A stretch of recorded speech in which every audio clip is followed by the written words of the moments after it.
Hello दोस्तों, शिव चर्चा भजन channel में आप सभी का स्वागत है। आशा करते हैं आप सब अच्छे होंगे, मैं भी ठीक ही हूँ। आज मैं एक कहानी लेके आई हूँ। चलिए कहानी को शुरू कर रहे हैं। ऐसे एक कहानी है, गरीब दुखियारी की कहानी है। देखिए, बोलते हैं ना कि भगवान, जिस गरीब के पास कोई नहीं होते हैं उसके पास भगवान होते हैं।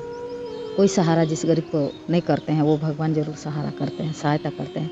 तो चलिए कहानी की ओर चलते हैं। पूरा कहानी सुनिएगा, पर पूरा कहानी सुनने से ज्ञान की प्राप्ति होती है। एक गरीब व्यक्ति था, वो हमेशा सुबह उठ के अपना काम में जाता, अपना पत्नी खाना बना के देती उसको, और अपना खाना लेके 2 रोटी लेके काम में निकल जाता। ऐसे ही हर दिन कहीं ना कहीं कुछ ना कुछ कमा के ज़रूर लाता, उसको लाना ही पड़ेगा। हर दिन कमाता और खाता, नहीं कमाएगा तो खाएगा क्या परिवार। तो एक दिन क्या हुआ, जो हर दिन कमाता खाता है, देखिए थकान तो सबका होता है, और थकावट होने के बाद भी मनुष्य जो गरीब है वो आराम नहीं कर पाते, उसको कमाना ही पड़ेगा, उपाय नहीं है। तो उसी तरह एक दिन उसको थकावन लगा, थकावटी की वजह से एक पेड़ के नीचे सो गया। बोला थोड़ा देर आराम कर लेते हैं, इसके बाद काम में जाएंगे। तब तक सो के उठा तो लेट हो गया, देर हो गया, तो काम बोला रखेगा नहीं, करवाएगा नहीं, काम तो टाइम से होता है। तो उस दिन क्या किया, वो बोला आज तो काम नहीं होगा, परंतु काम हो या ना हो दोस्तों, पेट तो नहीं मानेगा ना, पेट तो खाना तो चाहेगा, भूख तो लगेगा ही। तब उसको भूख लगा तो वो क्या किया, बोला कि रोटी जो दी है वही हम खा लेते हैं, और खा के वापस घर जाएंगे। कुछ कहीं ना कुछ तलाश करना ही पड़ेगा, घर जाके भी क्या करेगा, बाल बच्चा को क्या खिलाएगा। तो वो अपना रोटी जैसे टिफिन से खोला तो पेड़ के ऊपर में एक बंदर था। बंदर भी अपना परिवार से बिछड़ गया था। देखा वो भी भूख के मारे बैठा हुआ था अकेले, परिवार से बिछड़ के।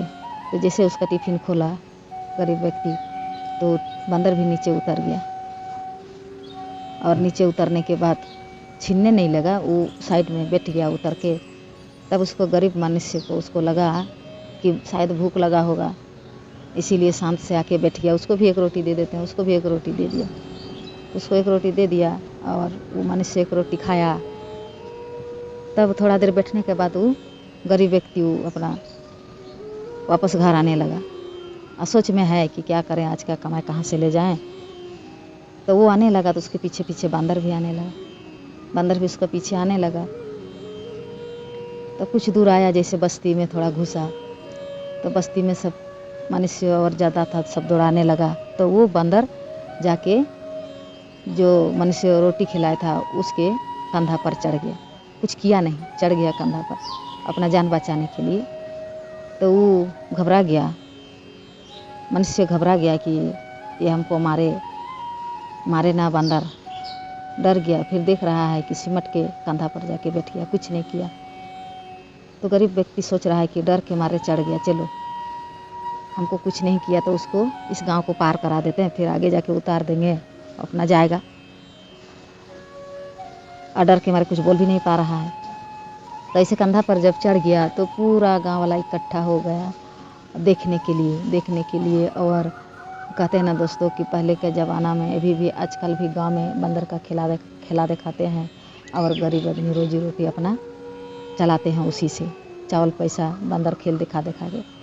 तो उसी तरह गांव में इकट्ठा हो गए, और सब कोई देखने लगे, कटोरी करके कोई चावल निकल रहा है, कोई पैसा देने लगा उस मनुष्य को बंदर देखने के लिए। तो उसी तरह से वहाँ भी उसका अच्छा ही कमाई हो गया, अच्छा खासा चावल पैसा कुछ तो मिला। वहाँ से फिर चलने लगा, उसी तरह करते करते घर चल गया, बंदर भी साथ में गया। तो वहाँ जाके उसकी पत्नी को बोला कि इसको एक रोटी दीजिए, और एक रोटी उसको दिया। वो गरीब व्यक्ति जान गया कि भूख के लिए ये रोटी खाएगा, और हम जो बोलेंगे वही सुनेगा।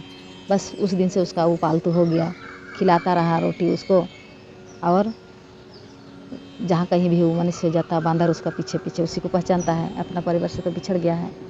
तो चलते ऐसे ही उसका रोजी रोटी चलते रहा, उसका दिन गुजर अच्छा ही चलने लगा, बहुत अच्छा खासा हो गया, उसका संसार चलने लगा उसी बंदर के वजह से। तो एक बार क्या हुआ कि देखिए, जो गरीब आदमी है वो तो सिर्फ अपना पेट पालने के लिए बस उसको मिल जाए और कुछ नहीं चाहिए, ज़्यादा रुपया पैसा का ज़रूरत नहीं, अपना पेट भर कर कमा लिए बस खुश रहेगा। तो उसी तरह वो पेट पालने के लिए बंदर का खेला देखा देखा के और अपना दाल चावल लाता और खाता। तो एक बार क्या किया, पहले का ज़माना में तो राज्य चलता था, तो ऐसे सुना पड़ा कि एक व्यक्ति बंदर का खिला दिखाता है और सब इकट्ठा हो जाते हैं। तो राजा का पुत्र बोले कि हम बंदर को देखेंगे।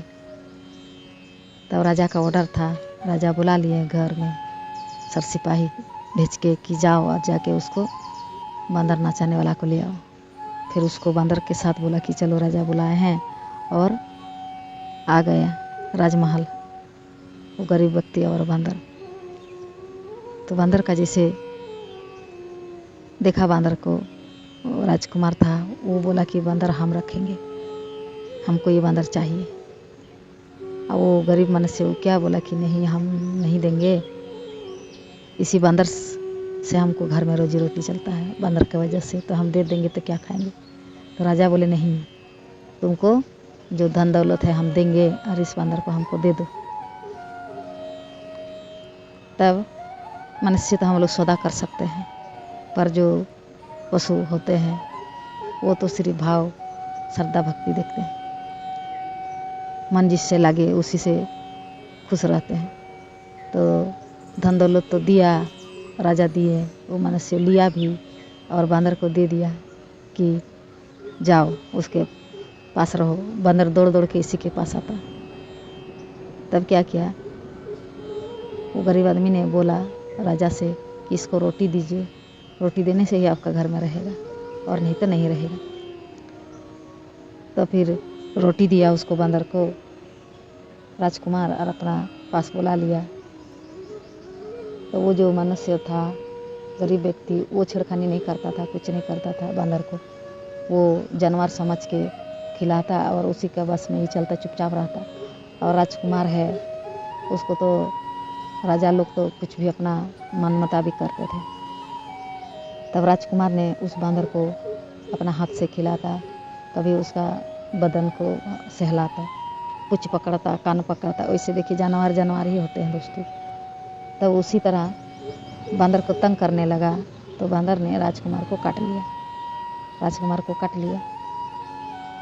तब वो गरीब व्यक्ति जो जा रहा था अपना धन दौलत लेके घर, वही बोलते हैं ना दोस्तों, भाग में जो लिखा रहता है वही मिलता है, भाग में लिखा नहीं रहता है तो नहीं मिलता है।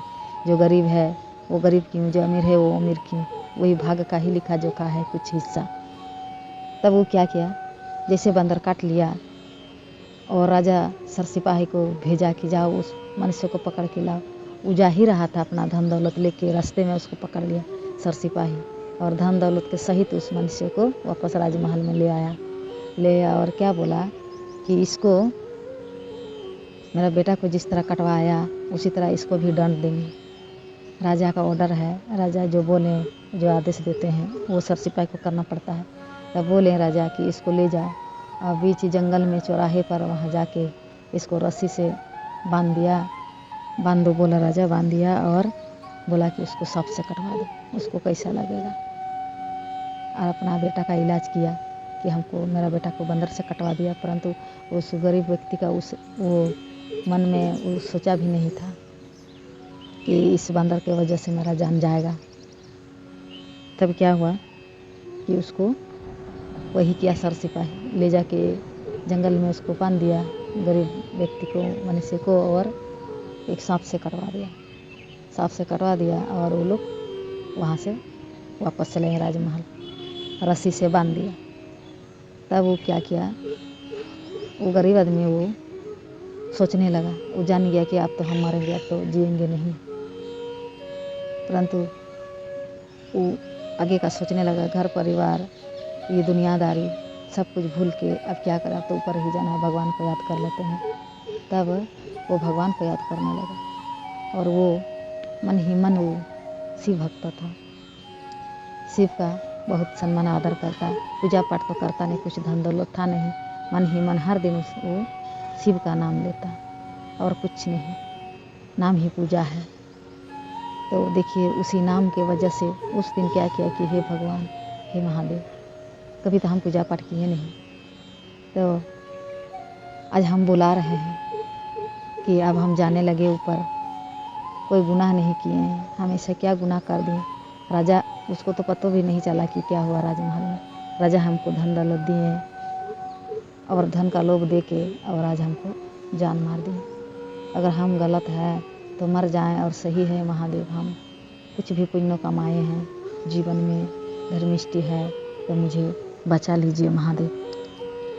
हम मरना नहीं चाहते हैं, मेरा बच्चा बीबी, मेरा कमाई से मेरा गुजारा चलता है, छोटा बच्चा है, क्या खाएगा, कैसे वो लोग का गुजारा होगा। वही सब अपना शिव से वो मन ही मन सब विनती सुनाने लगा, महादेव को सुनाने लगा। तब शिव पार्वती तक उनका आवाज़ चल गया, उसका आवाज़। तो वहाँ बोले कि हे प्रभु, ये बहुत बड़ा अनर्थ हो गया। माँ पार्वती शिव जी से बोले कि हे प्रभु, ये बहुत बड़ा अनर्थ हो गया, देखिए इसका कोई कसूर नहीं और किस तरह से इसको मार रहा है, इसको रक्षा कीजिए महादेव। आपको तन मन हृदय से आखिरी बार पुकार रहा है, बुला रहा है, कुछ कीजिए महादेव। तब शिव जी क्या किए, वहाँ से कैलाश पर्वत पर शिव पार्वती बैठे थे और ये मनुष्य विनती कर रहा है। अब उसका एकदम कुछ क्षण बाकी रह गया उसका प्राण निकलने का, उसका शरीर में पूरा विष फैल गया, अब वो क्या बचेगा। फिर भी आखिरी तक वो नमः शिवाय बोला। अब वो सब बोल के प्रणाम करके आखिरी सांस तक हम चले जाएंगे। तो ओम नमः शिवाय बोल के बोला, उसी तरह बोल के मेरा जीवन जाए जैसे, वैसे वो ध्यान में लगाए हुआ है शिव जी का। तब तो उधर से देख रहे हैं, वो मनुष्य का अब आंख बंद ही होने वाला है। तब देख पाए कि एक उधर से सपेरा आ रहा है, एक सपेरा आ रहा है और आके सपेरा उसको ठीक किया। रस्सी से बंधा हुआ था गरीब व्यक्ति, उसको खोल दिया और वही सपेरा के पास जड़ी बूटी था, उसको जड़ी बूटी वहाँ लगा के सूंघा के, पहले का ज़माना बोलते हैं कि सूंघ देने से विष झड़ जाता था, लेप लगाने से विष खींच लेता था, इस तरह जड़ी बूटी था। तो वही लेप लगा दिया जहाँ काटा था और जड़ी सूंघा दिया। तब वो मनुष्य जिंदा हो गया, जग गया और वो उठ गया। उठने के बाद सपेरा का पैर में गिर गया और बोला कि हे भगवान। उसका जुबान में जो भगवान का नाम जप कर रहा था तो उसका जुबान में वही आया, वो सामने व्यक्ति को नहीं देखा कौन है। तब पैर में पड़ गया और हे भगवान, अब हमें बचा लिए, और नहीं तो आज हम मर ही जाते। अब हम कौन गुनाह किए थे कि हमको इतना बड़ा सजाए मिल रहा था। तब वो सपेरा बोले, आशीर्वाद किए कि जाओ, अब तुम घर जाओ और अपना कमाओ खाओ, किसी प्राणी को तुम भी कष्ट मत दो। और देखिए बांदर को तो कष्ट दिया नहीं था, अपने आया था, फिर भी उसको छोड़ देना चाहिए जंगल में, लेकिन नहीं, वो अपना लाभ के लिए कुछ देर के लिए लोभ में रह गया कि इससे कमाई हो रहा है। तो ऐसा काम मत करो कि तुम कभी मुसीबत में पड़ जाएगा, तुम्हारा जीवन संकट में पड़ जाएगा। तब वो वहाँ प्रणाम किया वो सपेरा को और बोला कि आप भगवान हैं, हमको बचाएं, तो आप भगवान ही है कि दोबारा मेरा नया जन्म हुआ। आज से हम ऐसा कुछ काम नहीं करेंगे कि किसी को तकलीफ हो। हम जैसे थे हम वैसे ही कमाएंगे खाएंगे, और हमको धन दौलत नहीं चाहिए। धन दे के हमको मार रहा था, उसको ये भी पता नहीं था कि क्यों मार रहा था। तब वहाँ से वो बच गया। तब वो बोला, याद आया कि मेरा बीवी बच्चा क्या खाएगा, घर में कुछ है नहीं। तो वहाँ उठ के वो बैठ के रोने लगा। फिर भगवान बोले, सपेरा बन गए थे, वो महादेव थे।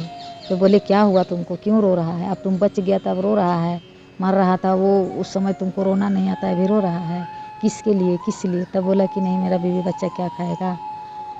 तब बोला कि यही तो मोह माया है, जब जान रहे तब मोह माया, और जान जब नहीं रहे आखिरी सांस, उस समय कोई नहीं अपना है। तो चलो तुम अच्छा पुण्य किया है, तुम अच्छा आदमी है, इसीलिए तुमको कभी कोई कष्ट और तकलीफ ना होगा, ऐसे बोल के। और महादेव जी आशीर्वाद दिए।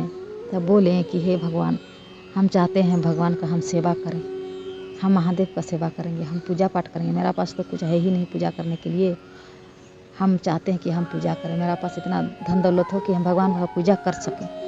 तब सपेरा जो थे वो आशीर्वाद दिए, तथास्तु तुम्हारा सब हो जाएगा। वो महादेव थे, उनका आशीर्वाद उस गरीब व्यक्ति पर लग गया और वहाँ से सपेरा रूपी महादेव वहाँ से अदृश्य हो गए, चले गए।